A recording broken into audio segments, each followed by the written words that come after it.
Selamat datang di Gelar Perkara. Sejumlah perkara kriminal akan kami gelar ke hadapan Anda secara lengkap dan mendalam hanya di Kompas TV, independen, terpercaya. Saya Yasir Neneama, kita gelar perkaranya sekarang juga.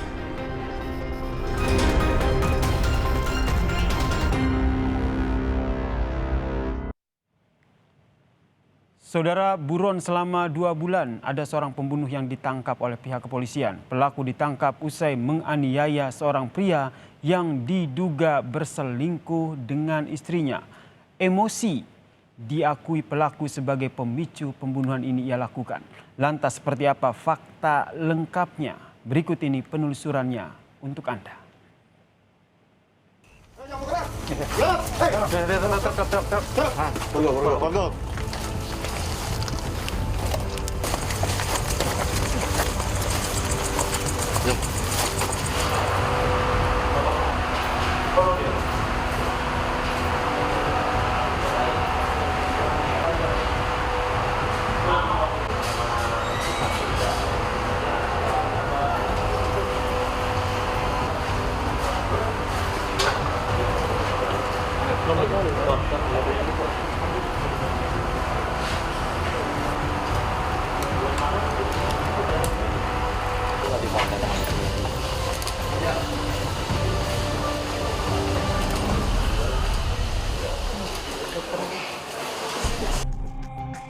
Perkara ini mencuat lantaran adanya dugaan perselingkuhan di antara korban dan istri pelaku.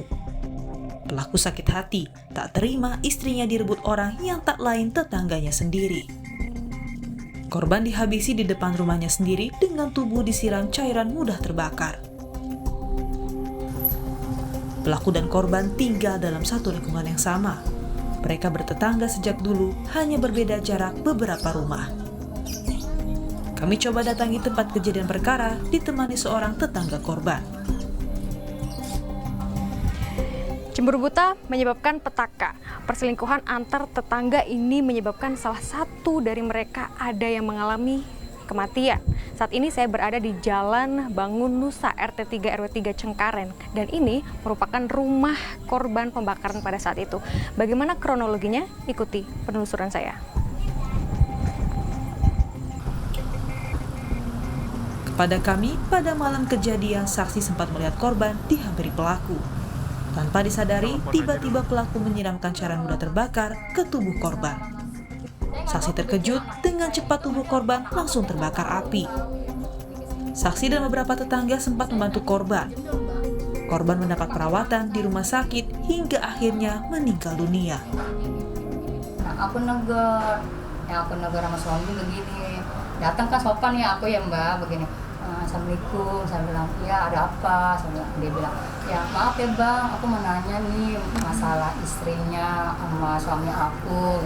Ya ada apa katanya. Emang Abang nggak tahu selama ini istrinya jalan sama suami saya? Saya bilang gitu Mbak. Emang jalannya jalan kemana katanya. Tanya deh Bang sama istrinya selama ini, saya bilang gitu. Ditanya itu istrinya sama pelakunya, emang kamu jalan sama siapa Neng katanya. Gue nggak jalan, istrinya nggak ngaku. Saya bongkar dong Mbak, saya giniin. Udah ngaku aja Ai sama suami kamu itu kan udah jalan tuh sama suami saya selama ini. Kamu biar nggak jujur, tapi ada yang ngomong sama aku, jujur, saya gituin. Jalan kemana? Ngirim barang, dia diajak sama suami saya, mau dikasih uang sama dia diterima. Barang jalan barang makan segala macam dia mau. Saksi mah yang lihat dia Mbak, banyak Mbak, teman aku semua. Cuma untuk negur akunya orang tuh pada nggak mau. Terus setelah ibu ngomong seperti itu jam 8 malam ya?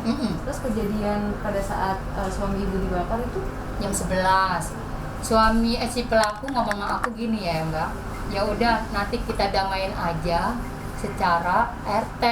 Katanya dia ngomong gitu tuh sama saya bilang ya oke deh Bang, nggak apa-apa, lebih baik Abang boleh nanya istrinya sama suami saya mana yang benar mana yang salah. Lagi pula juga abang nggak tahu ya, dia tuh janjian sama suami saya dari Facebook, saya gituin. No, anak saya yang nomor 1 tahu Facebooknya Ai, kata-katanya saya gituin Mbak. Iya, oke, kita balik lagi Bu. Tadi kan ibu sudah ngomong ke tetangga ibu itu, dan jam 8 ibu ngomong, jam 11 Nah, suami saya datang. Nih kejadian suami saya datang gini ya, Mbak.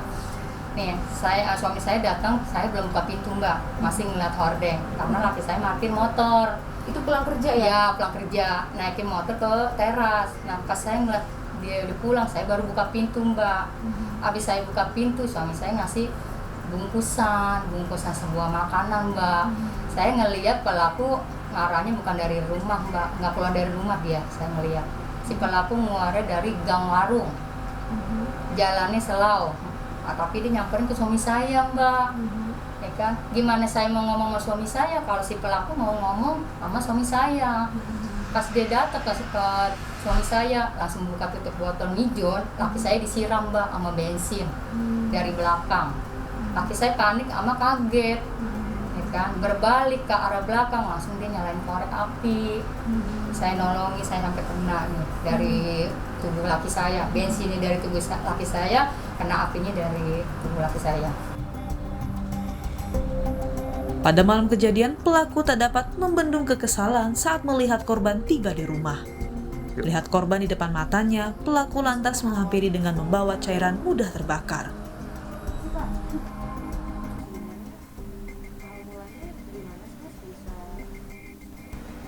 Ada kejadian itu? Dari perselingkuhan istri saya aja. Saya dengar istri saya selingkuh dari istri almarhum.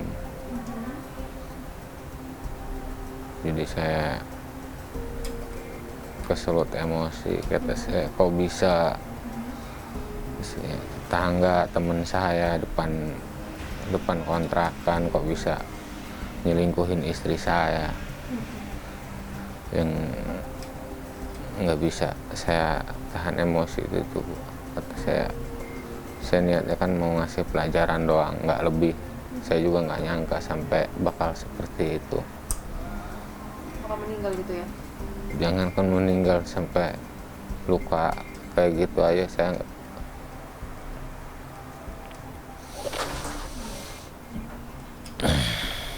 Itu sebenarnya Mas, berarti Mas udah ada niat memberikan pelajaran, maksudnya dari memberikan pelajaran ini apa? Nggak, Emang udah pas mau melakukan penganiayaan atau nggak, gimana?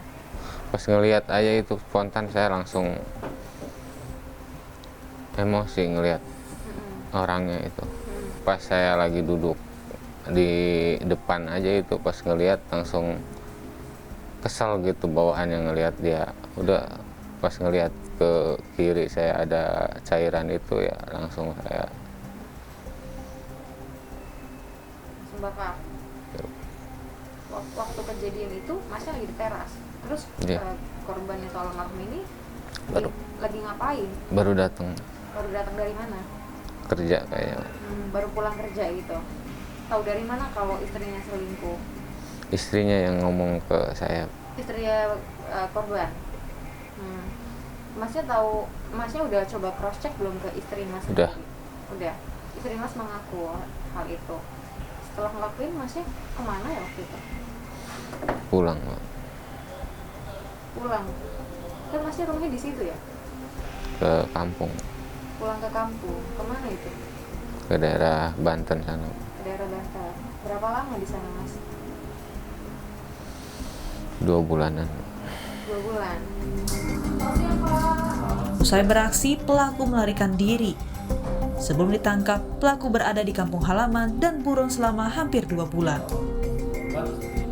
Pelaku pembakaran itu saat dia pulang kerja, dia melihat istrinya dengan istri tetangganya itu, yang tidak lain adalah istri dari korban pembakaran, itu sedang adu mulut atau cekcok gitu. Nah, dari cekcok itu kemudian dia mengetahui bahwa permasalahannya adalah istri korban itu istri dari si pelaku pembakaran itu berselingkuh dengan si korban atau suaminya istri tetangganya itu. Jadi mengetahui hal itu, dia kemudian dendam, sakit hati, kemudian dia punya niat untuk membalaskan sakit hati itu dengan menganiaya korban gitu. Kemudian pada malam harinya sekitar jam 11, korban pulang dari kerja, kemudian dia mengambil sebotol cairan thinner yang memang tersedia di situ. Kemudian dia hampiri korban, dia siram dengan thinner, kemudian dia bakar, kemudian dia melarikan diri.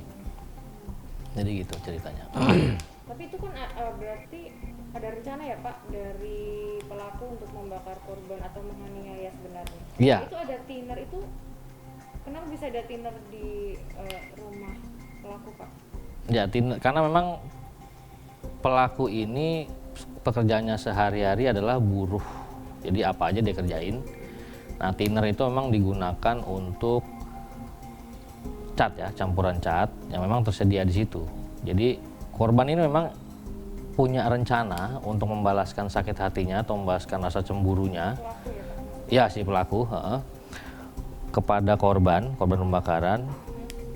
Namun secara spesifik caranya adalah belum direncanakan, artinya dia spontan pada malam. Tapi rencana untuk menganiaya memang sudah ada dari pagi, dia sudah tahu.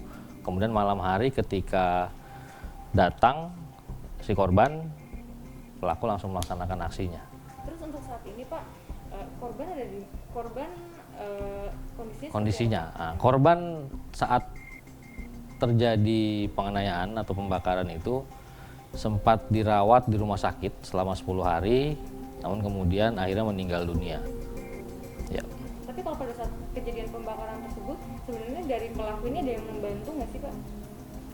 Ada yang membantu membakar si korban? Perbuatannya itu dilakukan sendiri oleh pelaku, karena memang pelaku dengan korban adalah tetangga, jadi mungkin tidak curiga ya si korban. Jadi pelaku menghampiri, membawa cairan thinner, dia langsung siramkan begitu aja, kemudian dia bakar, kemudian ditinggal. Iya. Tapi kalau itu kan tadi kan istri korban dengan istri pelaku cekcok, lalu istri korban ngomong ke pelaku. Ya. Ini si korban sebenarnya tahu nggak Pak kalau si pelaku ini sudah tahu bahwa dia berselingkuh dengan istri pelaku? Istri pelaku. Kemungkinan tidak tahu ya, karena ketika dia pulang, pelaku menghampiri tidak ada curiga ya. Kalau seandainya dia tahu mungkin dia menghindar, tapi ini bisa terjadi begitu saja. Pak, terus ini setelah membakar gitu ya Pak, ini apa yang dilakukan oleh pelaku Pak? Setelah membakar, berhasil menganiaya si korban, pelaku pada saat itu langsung melarikan diri. Kita cukup kesulitan waktu itu untuk mengejar, untuk mengungkap di mana dia, kemana dia melarikan diri. Nah, karena memang dia berpindah-pindah tempat. Kemudian kami berhasil menemukan tempat persembunyiannya, yaitu di wilayah Pandeglang, Polda Banten. Dari kacamata psikologi, kedekatan korban dan pelaku tak menyempitkan celah kejahatan. Emosi sesaat mendominasi diri pelaku hingga melakukan penganiayaan. Umumnya sebuah perselingkuhan itu wajar kalau memicu perasaan marah atau perasaan negatif lainnya. Ketika sedang merasa marah atau emosi negatif lainnya yang cukup kuat, kita jadi cenderung sulit untuk ngontrol perilaku kita gitu. Jadi kayak emosi yang mendominasi pertimbangan kita dalam membuat sebuah keputusan. Jadi tindakan pun jadinya nggak matang gitu. Nah, ini kan kalau dari ceritanya jadi kesannya jadi tindakan yang diambil itu berdasarkan emosi yang dirasakan dan bisa jadi meledak-ledak saat itu. Jadi ketika merasakan emosi yang meledak-ledak, kita punya kesulitan untuk kontrol pertimbangan apa yang akan kita lakukan. Makanya penting sebenarnya ketika ada emosi yang meledak-ledak itu kita menenangkan diri dulu supaya bisa ngambil tindakan yang tepat dan keputusan yang tepat. Jadi bisa menimbang-nimbang dulu. Jadi kalau kita ngomongin faktor gitu ya, mungkin selain lingkungan bisa berbagai macam faktor lainnya juga gitu ya. Pertama kondisi emosional sebelum kejadian. Kondisi dia, apakah yang namanya manusia kan memiliki berbagai macam permasalahan ya. Ya. Misalnya ada masalah yang menumpuk, atau dia memendam perasaan-perasaan negatif atau pengalaman-pengalaman yang tidak menyenangkan yang bisa jadi berkaitan dengan isu perselingkuhannya atau berkaitan langsung dengan korbannya, misalnya seperti itu. antara dua itu. Dan jadinya dari dia jadi punya pengalaman itu, jadi mungkin tertrigger atau ada ledakan emosi seperti itu. Itu kondisi awal pertama yang faktor yang mungkin bisa mempengaruhi gitu ya. We are all capable of becoming something monsters, kata Cyrus Volker, atau kita semua bisa menjadi sesuatu yang sangat mengerikan. Merasa terhianati oleh tetangga, sahabat, bahkan istrinya sendiri membuat pelaku gelap mata. Pada akhirnya membunuh korban yang notabene berselingkuh dengan istri pelaku. Cinta, rasa cemburu dan juga emosi yang tak tertahankan, kalang kabut, membuat nalar dan juga kesadaran dari pelaku ini tertutup. Dan tetangga seharusnya menjadi orang pertama yang kita mintai bantuan saat kita mengalami kesulitan. Namun di kasus ini, tetangga malah membuat pelaku merasa kesulitan dan pada akhirnya terjerambab ke dalam bui. Kini pelaku telah dijatuhi hukuman paling lama 15 tahun penjara. Abel Insani, Alfa Farid, Kompas TV, Jakarta.